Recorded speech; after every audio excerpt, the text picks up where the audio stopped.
Welcome back to Movies TV Mad. You can follow me on Twitter, as always, at Movies TV Mad. And welcome to Tuesday's edition of the DCEU Daily. So no Supergirl HBO Max series, apparently. Now, a Screen Rant journalist, yes, using the terms loosely, he reckons he's gone to his sources and there is absolutely no plans for a Supergirl series or movie on HBO Max. Go back a few months ago and the Hollywood Reporter told us something slightly different, that Sasha Calle would have a Supergirl movie via the theatrical system.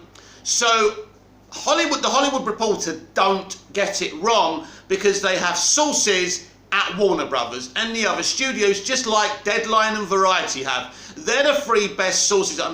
I mean, I wouldn't really listen to their opinions about entertainment, but when they give you some news, some solid news, yeah, you can definitely believe them. But saying that, we don't really know if this Supergirl played by Sasha Calle has a future anyway, because we haven't seen the movie. We don't know where she's from. Now, if the Hollywood Reporter says she's going to be in a film released through the theatrical system, then she's going to be in a film released through the theatrical system. And I hope that's the case, because I think she's great casting. I think she's brilliant. And we can talk about Sasha Calle a little bit after this, because she's interesting casting. She is an interesting young woman. And it's interesting how a Latino actress being cast as Supergirl hasn't gone down as controversial. Very interesting. I'm happy about that, because I think we need Latino representation, and there's nothing wrong with a Latino Superman or a Latino Supergirl or a Latino anything. But where did this rumour come from about an HBO Max movie or series for Sasha Calle's Supergirl? Well, it came from some bullshit podcast anyway. So, equals, it's probably bullshit. They probably weren't getting many viewers on their podcast, and they decided to come out with something and say that they know people. We all say we know people. Some of us are telling the truth. Some people are not telling the truth. They're just scammers. And you just got to know who to trust. But what I would say to you is that it wouldn't... I mean, look, they've been developing a Supergirl series as long as probably as they've been developing a Flash movie, which has been a very long time. And I think they've had so many different creatives. Now, I don't know who they'll pick for a Supergirl movie, if that's the case, that is going through the theatrical system. Definitely a female writer-director. Christina Hodgson is writing for her as well. So, you know, if Christina Hodgson's writing for her in The Flash, wouldn't surprise me if she writes again. Now, Christina Hodgson's an interesting young woman where I think some of her projects have been questionable. And I mean, the Transformers movie she did, Bumblebee, was okay. Birds of Prey, I mean, it's not a terrible movie. My issue's always been the commentary. But one thing I will say positively about Christina, she does really seem to love this world. She talks so passionately at last year's Fandom. She spoke passionately, and that's a good thing. And she seems like a really fun-loving young woman, which is good. We want talent like that. We want people who love these DC characters and universes. So that's very exciting to see her talk, and that's always great. I think there was a quote from her on Twitter yesterday. I'll try and find it a little bit later on. So yeah, you can take that to the bank that probably Christina Hodgson would write a Supergirl movie. There's consistency there. She's written Birds of Prey, she's writing The Flash, she could write Supergirl. And I think she's writing Batgirl. Is it Batgirl she's writing? I think she's writing Batgirl as well. So there's some consistency there, which is great. She could end up writing a lot of DCEU movies, and I hope it works out for her, because she's certainly passionate about this universe and these characters, which is always great. Yeah, so no Supergirl HBO Max show or series is in development, or they don't have any plans for it. But they certainly have plans for a Supergirl movie. Now, whether that involves Sasha Calle or not, according to the Hollywood Reporter, it does. But it's very difficult to start talking about the future when you know jack shit about the character that we'll be seeing in the Flash movie played by Sasha Calle at the end of 2022, because we've really tried to theorise about what type of character that she is, where she's from, what Earth she's from, what is her connection to Superman, what Superman in fact is she connected to. There's been rumours that she's connected to Lois Lane and Superman, that she's actually their child, Michael Keaton's Batman, Nick Cage's Batman. Nobody really knows. Yesterday I come up with another theory, that she could be a Codex clone, which I think would be the most connective tissue to the Snyderverse ever. I also discussed the other day how I think in these future DCEU movies, or DC live action movies, because we don't know how long this is going to be called the DCEU for. That'd be interesting. Something about that might be mentioned at DC Fandom, so listen and look out for that as well. So until we know who she's connected to, I don't expect us to hear those kind of things at DC Fandom, but funnier things have happened.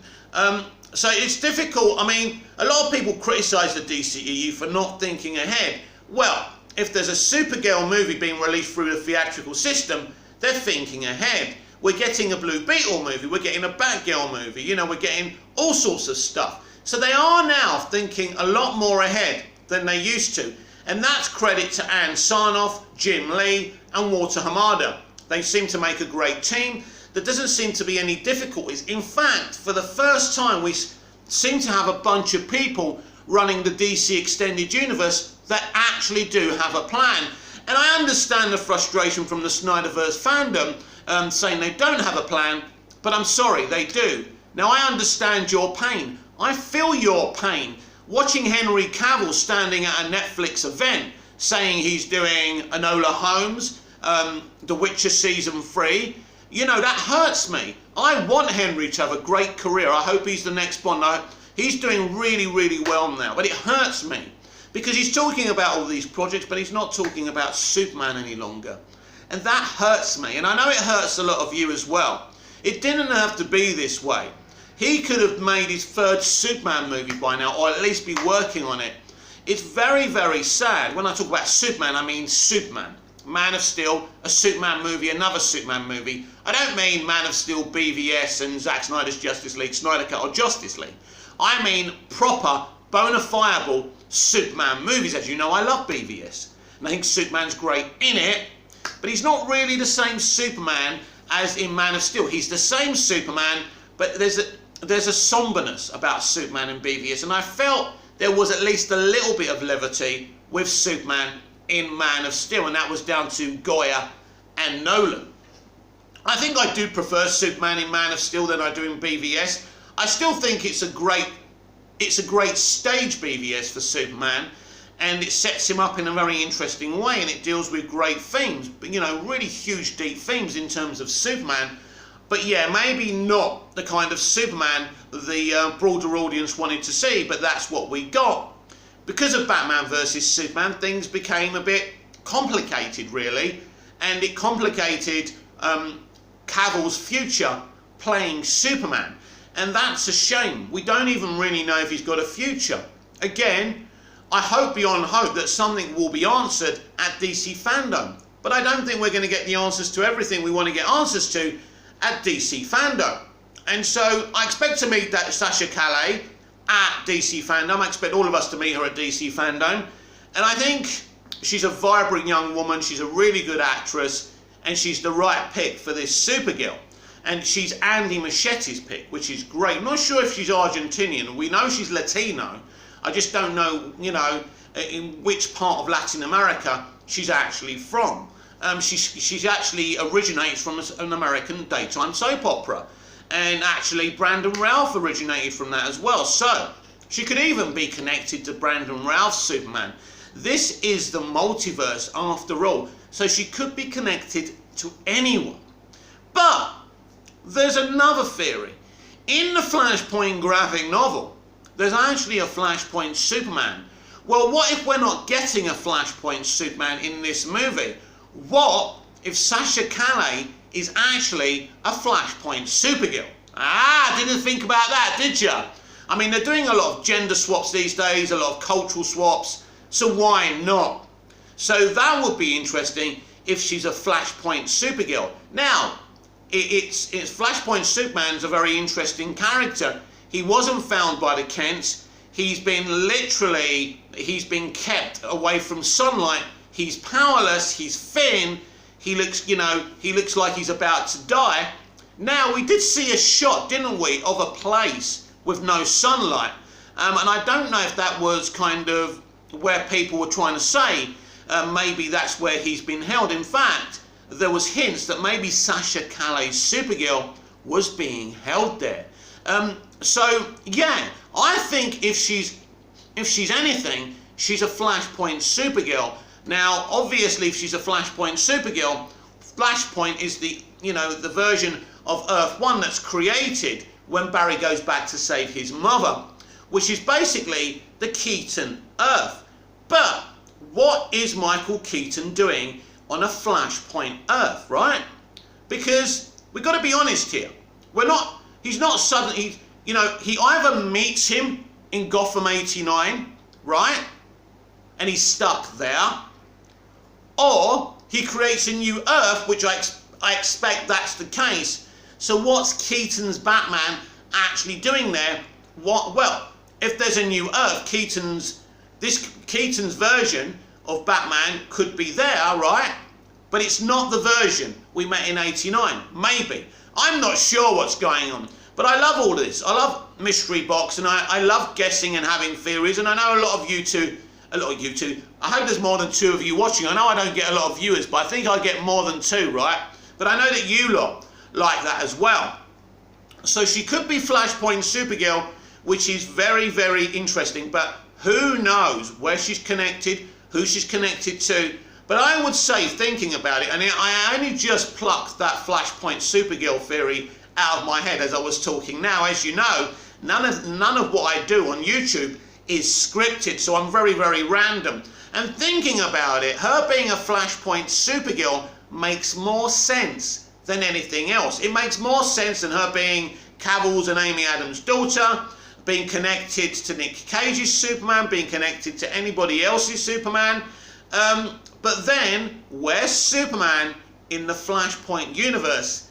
If there's a Flashpoint Supergirl, is there a Flashpoint Superman? Very, very interesting. Could we create a brand new Superman for the future of the DC Extended Universe in the Flash movie? Will there be a brand new Batman created through the Flashpoint movie? Are Cavill and Affleck going to be deleted and replaced by other people? But my top theory, as I've mentioned before, that Robert Pattinson's Batman will be the main Batman going forward in the DC live-action universe. But again, we're going to have to wait and see. These are answers we can't get to the end of 2022, or at least November 2022. And that's incredibly exciting, but also incredibly frustrating, because we've got a long way to go. But at least we're getting fandom. That's one thing. So there's a lot of kind of... I suppose if you're a Snyderverse fan, I'm a Snyderverse fan, you're kind of a bit nervous right now because you're worried your characters will be deleted.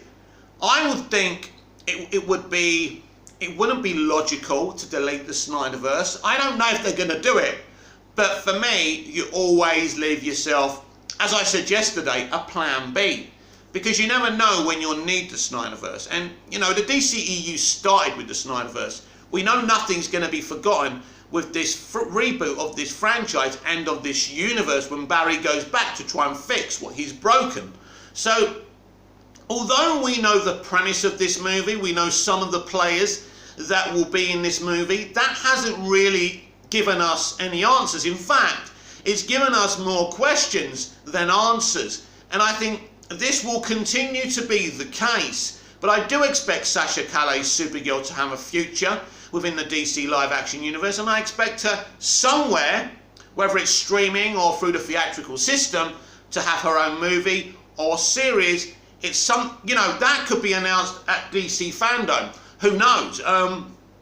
Again, not long to DC Fandom, by the way. What are we now? 2-3 weeks, so that's going to be huge. Now, I've been looking into the Twitter MySpace thing, which replaced the stories they were doing on that. What they called? I forgot what they were called anyway. But yeah, they're gone, and they've got something. So MySpace is basically something I think you can go live on. Now, if you know anything about MySpace, because I don't know, I'm a bit too scared to go on there, and I'll tell you why I'm a bit too scared to go on there. Because if it's other people talking to you via videos, I'm not really interested. But if it's like YouTube Live or Instagram Live, where you go on there, where you can, converse with other people and people can comment and ask you questions and things like that, I'll go on there. Now, if MySpace on Twitter isn't right, I will probably use Instagram Live. So you probably need to follow me on Instagram. I'm at the Alpha Male 1.0. I repeat, I'm at the Alpha Male 1.0. Yes, I changed my name. So what I could do, and what I'm thinking about really by going live on there, not at the moment, but during DC Fandom. If I don't get myself a laptop, I can't go live on here. So what I'll do, I'll still do my shows during the day, and then we can go live on Instagram, and we can discuss and react to all the news revealed during DC Fandom. So I just think that would be excellent. Let me know what you think about that in the comments down below. But there is no HBO Max series or movie right now for Sasha Calle's Supergirl, but you can bet your bottom dollar very soon we'll find out what the future holds for the ever-talented and effervescent Sasha Calle. I think she's going to be a great Supergirl. So let's go through a couple of things about the Flash movie. Right, let's go back to last year's DC Fandom to listen to what Andy Muschietti said on Ben Affleck in the Flash movie. He's a very substantial part of the emotional impact of the movie. Now, an emotional impact isn't the same as having lots of screen time. I want to be clear about this, but the emotional impact he will have on Barry in this movie will be huge. It sounds like they're deleting Batfleck, and that will be very emotional. The emotional impact of the movie, the interaction and relationship between Barry and Affleck's Wayne will bring an emotional level that we haven't seen before. Director Andy Muschietti on Ben Affleck's Batman in the Flash movie. And so, very, very interesting. Now, we've discussed this before, but I don't think Ben Affleck has much of a role in terms of screen time in this movie. It just sounds that way. He's a very substantial part of the emotional impact of the movie. The impact of the movie, right? So, let's go to the Ghost movie, right? Sam's only alive, for the first 20 minutes of the movie, then he's killed. Now, Patrick Swayze and Sam Wheat are in the whole movie, but he's only alive for a certain time. So it seems to me that Ben Affleck's Batman Bruce Wayne will be in the beginning, the first act of the movie, before Barry creates Flashpoint. And so that could be around 10-20 minutes, I think around that time frame. But once Barry leaves that version of Earth 1, then there will never be Ben Affleck's Batman again. But like everything else, he will always be remembered. And so, as I say, it's very interesting. If this is the case, how do they replace him? Will Pattinson become the DC's live-action universe's official Batman? To me, that's the only thing that can happen, unless they give us another one. So these things are very interesting, and these things, we will see how they play out, in the Flash movie. But to me, when someone says he's a very substantial part of the emotional impact of the movie, first of all, Andy is choosing his words very, very carefully here. The emotional impact of the movie he's a large part of, but as I say, that's not the same as having a huge screen time. So, and then he says the interaction and relationship between Barry and Affleck's Wayne will bring an emotional level that we haven't seen before. So I like that. I like there being this emotional kind of bond between Barry and Ben Affleck's Bruce Wayne Batman. That's cool. That began in Zack Snyder's Justice League Snyder Cut and in Justice League. And so, yeah, my prediction is that Ben Affleck isn't going to have much screen time in this movie, and in fact, they are going to delete his Batman, because I understand how these people talk, because I mix with these people, not Andy Muschietti, but people in the industry, and they choose their words carefully. Saying he has a huge emotional impact isn't the same as saying, oh yeah, he plays a big role. Now, when he talks about Michael Keaton, he says, yes, he plays a big role in the movie. That means bags of screen time. So if you're a Michael Keaton Batman fan, as I am, I'm a fan of all live action versions of Batman, even the ones that people may deem as not very good. So I'm happy about that, but this will be very, very sad for, for fans of Batfleck. But there's scenarios where he may not be in Earth 1 anymore, but maybe he's in an Elseworld. He's trapped in an Elseworld. So just because we won't see him in Earth 1 anymore, maybe, right, maybe, I'm not saying this is definite, this is just what I think, looking back at what Andy said about him, it doesn't mean he will be totally deleted. We'll just have to wait and see. So this is from Christina Hodgson. I was talking about her saying something earlier. This was from last year's DC Fandom. I actually forgot that Christina Hodgson was at last year's DC Fandom. This is what she said. I'm also excited to see Andy's version of the Speed Force. He happened to have done some doodles that I may or may not have taken and kept. They are literally unlike anything you've seen before. Christina Hodgson. So these are two very interesting aspects of the Flash movie. So Christina Hodgson probably took his doodles to be inspired. Maybe she had to rewrite something. And it's also interesting that Ben Affleck apparently rewrote his lines in the Flash movie. But it sounds like his role isn't that huge. But as Andy says, he has a huge emotional impact. What an emotional impact it would be to lose him. It's going to be very sad for all of us. But as I say, until you see the movie, you don't know. Listen, this is very, very sad. Snyder set Batfleck up. He was to have... Still, we would have had a limited future in the DCEU. That was obvious. Ben Affleck isn't the kind of actor who's going to stick around in a superhero franchise. He was going to be in BVS. He was going to be in Justice League. I think he was going to turn up in the original idea for the Aquaman movie as well. And originally, he was going to be in Wonder Woman 2017. And eventually, by the time the Justice League trilogy finished, he would have martyred himself, sacrificed himself for the whole world, for everyone else, so they could live. So he wasn't going to make it past Justice League 3. But there was always, as we know, the Batman movie with Ben Affleck, and we know that Deathstroke was going to be in it. It was going to be awesome. Deathstroke was going to try and destroy him. It was going to be a really, really exciting psychological thriller. Now, obviously, I assume this film would have come just before Justice League 3, and it would have been awesome. So, because of the problems with Snyder and Warner Brothers and the response to Snyder's DCEU, all that went by the wayside. And it's very, very tragic, isn't it? It is. It is. You know, people actually have a go at me for being so balanced and not thinking Snyder walks on water.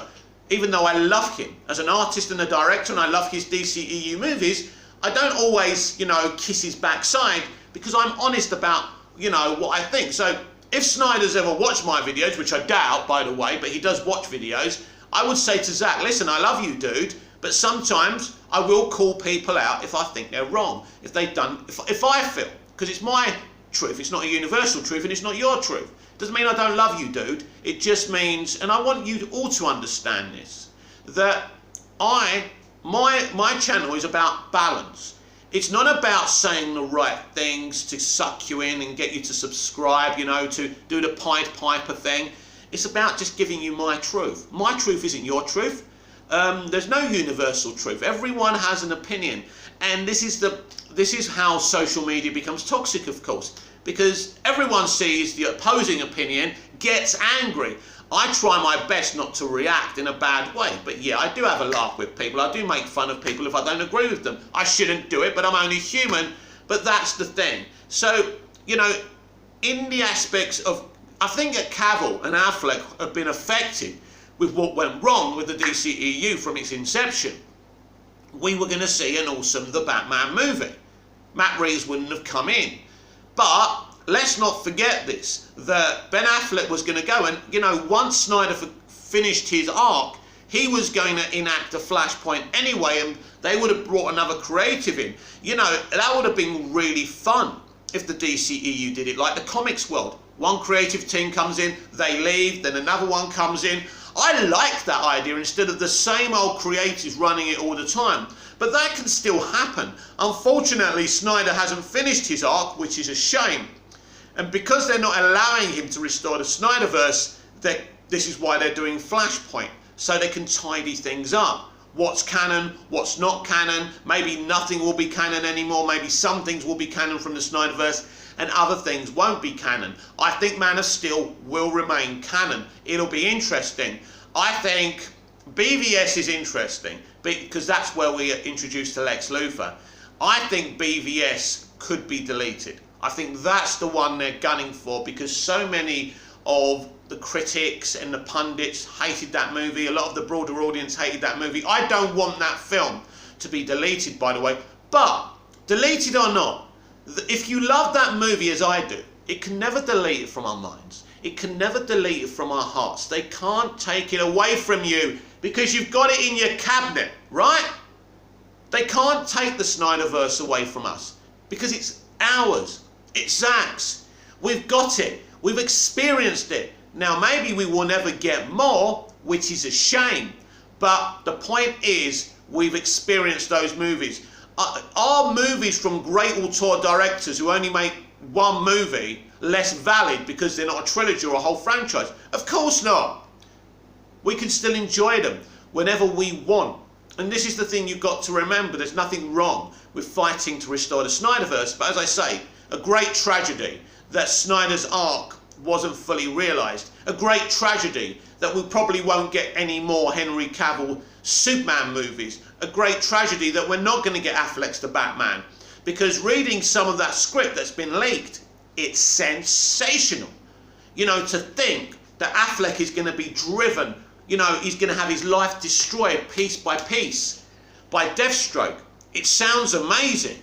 And, you know, I think there was going to be a lot of Arkham Asylum stuff. I think maybe Batfleck ends up, you know, committed to Arkham Asylum in the end. It could be that deep and that dark. We're still fighting for that movie. And I implore you to keep on fighting to restore the Snyderverse and to fight for Batfleck's The Batman movie. It can still happen. It can still happen. Just because he isn't going to be the mainstream Batman, the Batman of Earth 1 anymore, which it's looking like he won't. There's no reason why they can't do an offshoot Batman movie of him. They know it'll make money. We'll have to wait and see. But going back to Affleck in The Flash, I don't think we're going to see much of him. He'll definitely be in the first 20 minutes. He'll definitely be in Act 1, as will Gal Gadot. Now, what else she'll do in the movie and the other Justice League members, I don't know. And this is the fun of the movie. We just don't know. I spoke about this yesterday, how the DCEU used to have lots of leaks. There's not so many leaks now. With the Flash movie, it was unavoidable to be watching them film in streets and stuff. There's nothing they can do about it. It's very difficult. But I think they allowed us to see that stuff purposely, you know, just to hype us up. And as I've said so many times, we haven't seen anything they don't want us to. That's for sure. But yeah, the Flash movie is so huge because a Flash movie on its own is huge. He's one of the top DC characters. He should have had a Flash movie years ago. He should have had his own movie, The Flash, years ago. And you know, there's so many different actors who would have been great Flashes, and Ezra Miller is a great version of The Flash. Ezra Miller is one of the great actors we have today. He can deliver you so many great performances. Now, before I go, and my final thought today for the Flash movie is, and someone else said this to me, I think it was Ronnie Dodge, that this could end up being a 3-hour epic. I think the Batman will stick to 3 hours as well. This is interesting. I think the Flash movie could be just under 3 hours. I think it's a very long movie. It's nearly taken them 6 months to film. And you can blame COVID and, you know, restrictions for that and all that, but I don't think so. Look, basically, you kind of self-isolate for 2 weeks, then you do the fucking job. And as long as you stay in that kind of environment, you don't have to self-isolate again. you know, while you're filming films, a lot of them actually stay in the hotel rooms, so they don't have to keep on isolating. So I don't think it's COVID. I just think this is a complex movie in terms of the way Christina Hodson has written it and the way Andy Muschietti has executed it, because it's a multiverse movie and they've got to get it right. It's got to make sense. It's got to look fucking epic. We've got DJ Jeff Dargin, is it, who Snyder always uses. We've got great VFX supervisor. We have the best people making this movie. We have the best people acting in this movie. So, you know, I can see this being a long, long film. Do you know what? I love long films. But I don't like long films that are long just for the sake of it. For example, Avengers Endgame was 3 hours long just for the hell of it, just as a selling point. That film never needed to be 3 hours. BVS needed to be 3 hours. Zack Snyder's Justice League Snyder Cut needed to be 4 hours. That's the difference. We have got a lot of exciting things coming to us via the DC live action universe, and I can't wait to embrace it all. This has been the DCEU Daily. I'm Mick, your host with the most. Just ask your girlfriends and your wives, and I will see you again in tomorrow's DCEU Daily. Until then, don't miss me too much. I'll miss you. Promise. Until tomorrow, goodbye.